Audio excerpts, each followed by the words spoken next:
তারেক রহমানের প্রতিদ্বন্দ্বী কে এই খালেকুজ্জামান। এই নির্বাচনে তারেক জিয়ার জন্য শিরায় শিরায় এবং রঞ্জে রঞ্জে চিন্তার ভাঁজ।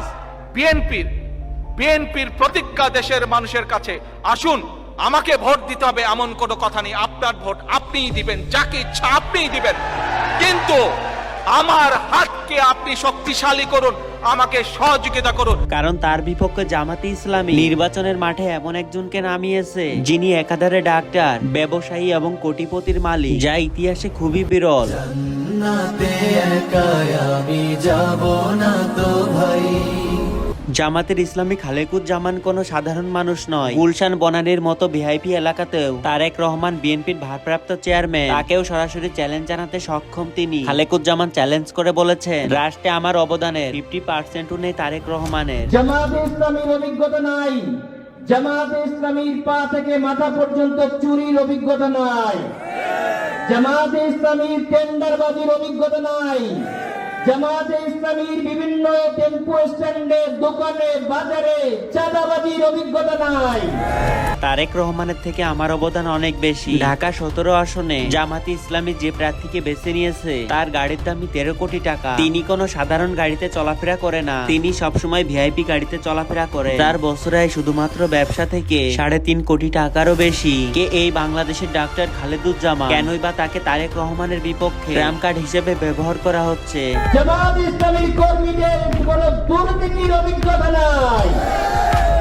জামাতে ইসলামীর কি অভিজ্ঞতা আছে সেটা 3 মাসের ভিতরে ঢাকা ইউনিভার্সিটিতে আমরা ছাত্ররা দেখিয়েছে, আমাদের সন্তানরা দেখিয়েছে, যেখানে 100 বছরেও যে পরিবর্তন পারে নাই। চলুন এই খালেকুজ্জামানের রহস্যের জট উন্মোচন করে আসি। বন্ধুরা, ঢাকা 17 আসন গঠিত হয়েছে গুলশান, বনানী, বারিধারা এবং ক্যান্টনমেন্ট এলাকা নিয়ে। অর্থাৎ এটি বাংলাদেশের সবথেকে ধনীর এলাকা। বাংলাদেশের সকল ধনী ব্যক্তিরাই এই অঞ্চলে বাস করে। এই এলাকাতে বস্তির কোনো রাজনীতি চলে না, চলে শুধু স্যুট প্যান্ট আর টাইয়ের রাজনীতি। এমন অবস্থায় বিএনপি যখন নিরাসনে তারেক রহমানকে প্রার্থী করেছে, তখন বিএনপি ভেবেছিল জামাতে ইসলাম মনে হয় ছাড় দিবে। এখানে জামাতে ইসলামী তাদেরকে কোনো কেয়ার না করে জামাতে ইসলামী খালেকুজ্জামানকে মনোনয়ন দিয়েছে। তার হলফনামা বিশ্লেষণ করে আমরা যা পেয়েছি, যা শুনলেও আপনিও চমকে যেতে পারেন। ডক্টর খালেকুজ্জামান পেশায় একজন চিকিৎসক হলেও তার মূল পেশা হলো একজন সফল ব্যবসায়ী। তার হলফনামা বলছে শুধুমাত্র ব্যবসা থেকে তার বাৎসরিক আয় 3.52 লক্ষ টাকা। আপনারা শুনলে আরো অবাক হবেন যে একজন রাজনীতিবিদের বছরে 3.5 কোটি টাকা, তাও আবার কোনো কালো টাকা নয়, সব সাদা টাকা। এটা কিন্তু বন্ধুরা চারটিখানি কথা নয়। ব্যবসারও পাশাপাশি তিনি একজন ডক্টর। আরো শুনেছি সে নাকি যে অসহায় লোকজনদেরকে বিনা পারিশ্রমিকে চিকিৎসা করিয়ে থাকেন। অনেক তথ্যসূত্র এটিকে বলছে। এমনকি তার প্রতি মাসে আয় 30 থেকে 35 লক্ষ টাকা। এরপরেও বড় চমকটি লুকিয়ে আছে তার সম্পদের বিবরণে। তার হলফনামায় একটি তথ্য যা রীতিমতো নেট দুনিয়ায় ভাইরাল হয়েছে। হলফনামায় ডাক্তার খালেকুজ্জামান উল্লেখ করেছেন তার নিজের নামে গাড়ির মূল্য 13.70 লক্ষ টাকা। এই টাকার অঙ্কটাই বাংলাদেশের জামাতে ইসলামীকে বলে দেয় তাদের কোন লেভেলের মাঠ পর্যায়ের কর্মী আছে। যেখানে হলফনামায় অনেক প্রার্থী কোন সম্পদের বিবরণী উল্লেখ করে না, সেখানে ডাক্তার খালেকুজ্জামানের 13 কোটি টাকার উপরের গাড়ি রয়েছে এবং তার স্ত্রীর নামে রয়েছে 50 লক্ষ টাকার উপরের গাড়ি। অর্থাৎ স্বামী স্ত্রী মিলে তারা যে গাড়ির বহর ব্যবহার করে তা গুলশানের নামি দামি ভোটারদেরও নজর কাটতে বাধ্য। বাংলাদেশের জামাতে ইসলামী কোনো শেষরার রাজনীতি পছন্দ করে না, তারা তাদের রাজনীতিকে আদর্শ মনে করেন। জনাব তারেক রহমান 17 আসনের ক্যান্ডিডেট হয়েছে, সেজন্য কোনো চ্যালেঞ্জ ফিল করছি কিনা। আমি পার্সোনালি ডক্টর এস.এম. খালেকুজ্জামান, আমি এদেশের একজন নাগরিক, আমি এদেশের ট্যাক্স দিই। আমার দেখা মতে সেখানে যে ট্যাক্স আমি যেটা দিয়েছি সে অন্তত 100 বেশি দিয়েছি।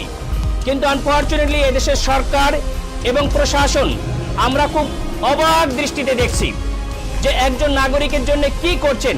যে সেনাবাহিনী, যে পুলিশ তাকে দড়ি দিয়ে টাঙ্গিয়ে বিদেশে পাঠিয়ে দিয়েছে, অথচ এমন ভাবে তারা আবার দেশে আসার পরে তৈল দিচ্ছে, যেটা আমাদের জন্য লজ্জাস্কর, লজ্জাস্কর, লজ্জাস্কর। টাকা শুধুমাত্র তাদের গাড়িতেই নেই, ব্যাংকেও বিপুল পরিমাণ অর্থ রয়েছে। আরো ডক্টর খালেকুজ্জামানের হাতে নগদ অর্থ রয়েছে 68 লাখ টাকারও বেশি। সেই সাথে ব্যাংকে জমা আছে 33 লক্ষ টাকা। সঞ্চয়পত্রে বিনিয়োগ হয়েছে 1.33 লক্ষ টাকা। শেয়ার বাজারেও তিনি একজন নামি দামি বড় খেলোয়াড়। শেয়ার বাজারে তার নিজের নামে 2.50 লক্ষ টাকা এবং তার স্ত্রীর নামে 90 লক্ষ টাকার বন্ড এবং শেয়ার রয়েছে।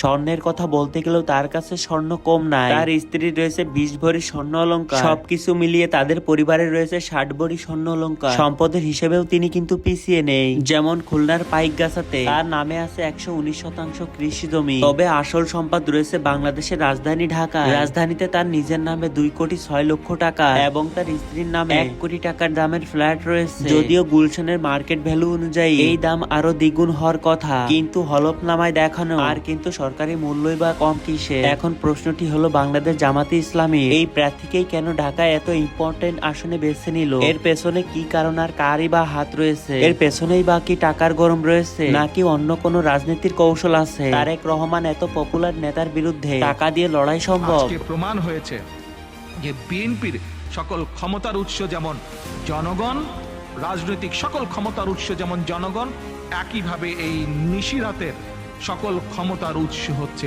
আজ আয়না ঘর। এবং সব থেকে বড় প্রশ্ন হলো, ডাক্তার খালেকুজ্জামানের এই বিশাল বিত্ত ভয় এগুলো কি নতুন ভোটারদের আকৃষ্ট করবে? এটা বুঝতে হলে আমাদের সর্বপ্রথমে এটা বুঝতে হবে যে ঢাকা 17 আসনের চরিত্র এবং ডেমোগ্রাফি। বন্ধুরা, গুলশান, বনানী, বারিধারা এই এলাকাগুলো বাংলাদেশের পাওয়ার করিডোর। এখানের যারা ভোটার তারা বাংলাদেশের সাধারণ খেটে খাওয়া মানুষ নয়। এখানে বসবাস করে বাংলাদেশের শীর্ষ ব্যবসায়ীরা, কূটনৈতিক আমলারা এবং এলিট সোসাইটির ব্যক্তিরা। এই শ্রেণীর ভোটারদের কাছে পৌঁছাইতে হলে এমন একজন প্রার্থীকে প্রয়োজন যে প্রার্থীর সামাজিক মর্যাদা, আর্থিক সক্ষমতা তাদের লেভেলের সাথে ম্যাচ করে। জামাত খুবই স্মার্টলি তাদের এই টার্গেটটাকে ধরে ফেলেছে। তারা ডাক্তার এসএম খালেদুজ্জামানকেই প্রার্থিতা ঘোষণা করেছে এবং তাকেই সর্বশেষে বেছে নিয়েছে, কারণ সে একজন ডাক্তার, রাজনীতিবিদ এবং সফল একজন ব্যবসায়ী। আর গুলশানের মানুষ তাকে অনেক ভালোবাসে। এমনকি তার প্রতিদিনের লাইফ স্টাইল ফুটে উঠেছে। জামাত এসএম খালেদুজ্জামানকে দিয়ে প্রমাণ করতে চাচ্ছে জামাতে শুধুমাত্র মাদ্রাসা ছাত্র বা সাধারণ কর্মী নেই, তাদের দলে এমনও লোক আছে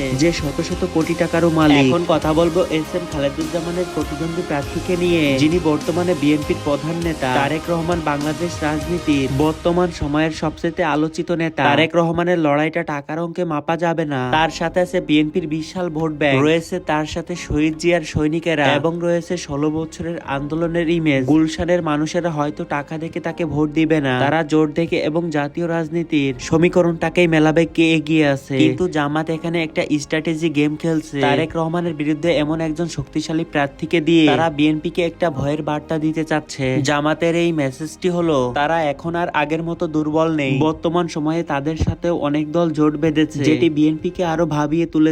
এখানে বিশেষজ্ঞরা অনেকেই বলছেন এবার ভোটের মাঠে হাড্ডাহাড্ডি লড়াই হবে, যেখানে কিনা বৈষম্য বিরোধী ছাত্ররাও এগিয়ে রয়েছে। তারাও লড়াই করছেন, বাংলাদেশ জামাতে ইসলামকে ক্ষমতায় দেখতে চায়। আর ডাক্তার এসএম খালেদুজ্জামানের বিশাল সম্পদের হলফনামায় একটি বার্তায় জানান দিল যে অর্থনৈতিকভাবে বাংলাদেশ জামাতে ইসলামী অনেক শক্তিশালী, এমনকি বিএনপির সাথেও তারা রাত দিন চ্যালেঞ্জ দিতে প্রস্তুত। এখন এই ভিডিওটি ভালো লেগে থাকলে অবশ্যই একটা লাইক দিয়ে চ্যানেলটাকে সাবস্ক্রাইব করে দিবেন। আর আপনি কোন দলকে বেশি পছন্দ করেন কমেন্ট করে জানাবেন।